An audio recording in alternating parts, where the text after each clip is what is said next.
নমস্কাৰ বন্ধুসকল, মটিভেশ্যন আছামলৈ আপোনালোকক স্বাগতম জনাইছোঁ। বন্ধুসকল, আজি মই আপোনালোকক যিটো কাহিনী শুনাব গৈ আছোঁ, এই কাহিনীটোৱে আপোনাৰ জীৱন সলনি কৰিব পাৰে। আপুনি মাত্ৰ এই কাহিনীটো ধ্যানেৰে শুনিব লাগিব। আহকচোন কাহিনীটো আৰম্ভ কৰোঁ। এবাৰ এখন হাবিৰ মাজত এজনী হৰিণা পানী বিচাৰি ইফাল সিফাল ঘূৰি ফুৰিছিল। হৰিণাজনীৰ বহুত পিয়াহ লাগিছিল।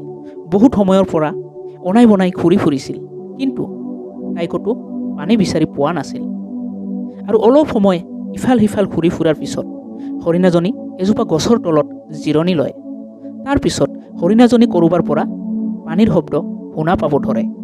পানীৰ শব্দ শুনা পাই লগে লগে হৰিণাজনী সেই শব্দটোৰ ফালে আগবাঢ়িব ধৰে আৰু দেখে যে তাৰ সন্মুখত এখন ডাঙৰ নদী বৈ গৈ আছে। আৰু হৰিণাজনীৰ নদীখনক দেখি বহুত আনন্দ লাগে। তাৰ এনেকুৱা লাগে যেন তাই নতুন জীৱন ঘূৰাই পাইছে। আৰু লগালগ সেই নদীখনৰ ওচৰত যায়। যেতিয়াই হৰিণাজনী পানী খাবৰ বাবে তাৰ মূৰটো নদীত তলমুৱা কৰে, তেতিয়া তাৰ নজৰ বাওঁফালে পৰে আৰু দেখে যে এজন চিকাৰী তাক বধ কৰিবৰ বাবে হাতত ধনুকাৰ লৈ সাজু হৈ আছে।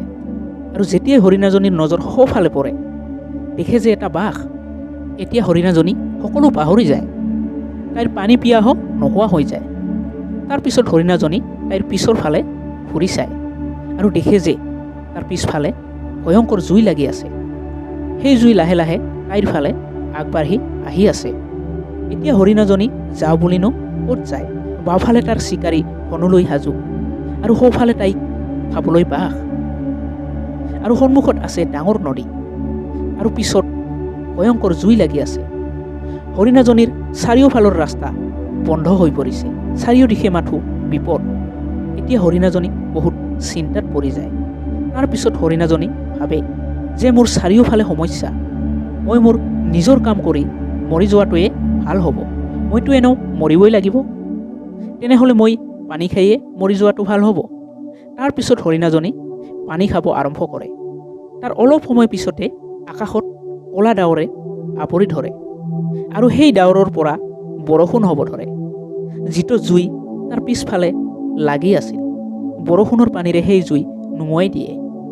আৰু বৰষুণৰ পানীৰ বাবে চিকাৰীজনৰ লক্ষ্যভ্ৰম হৈ সেই ধনুৰ পৰা ওলাই অহা কাৰ বাঘটোক লাগে। আৰু বাঘটোৰ নজৰ পৰে চিধা চিকাৰীজনৰ তাত। আৰু বাঘটো চিকাৰীজনৰ পিছত পৰি যায়। যেতিয়াই হৰিণাজনী বাওঁফালে দেখে যে চিকাৰী পলাই গুচি গৈছে আৰু সোঁফালে সেই বাঘটোকো নেদেখে।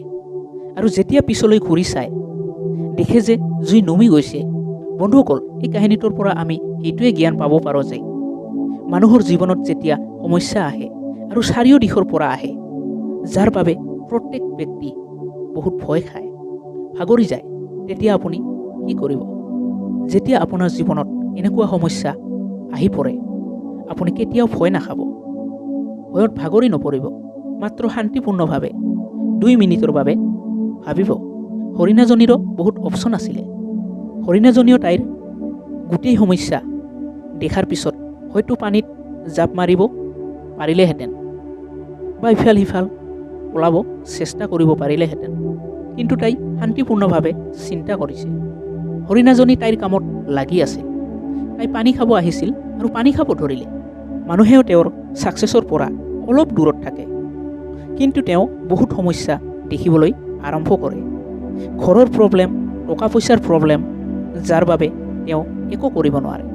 ভয় খাব ধৰে, ভয়ত ভাগৰি পৰে। না আপুনি ভয় খাব, না আপুনি ভাগৰি পৰিব। কেৱল আপুনি আপোনাৰ কামত লাগি থাকিব। বন্ধুসকল, আশা কৰোঁ কাহিনীটো আপোনালোকে বুজি পাইছে। যদি ভিডিঅ'টি ভাল লাগিছে তেনেহ'লে লাইক কৰিব, শ্বেয়াৰ কৰিব, লগতে চেনেলটো ছাবস্ক্ৰাইব কৰিব নাপাহৰিব। মই আপোনালোকৰ বাবে এনেধৰণৰ মটিভেশ্যনেল ভিডিঅ' সদায় আগবঢ়াবলৈ চেষ্টা কৰিম। আপোনাৰ বহুমূল্য সময়ৰ বাবে আপোনাক বহুত বহুত ধন্যবাদ।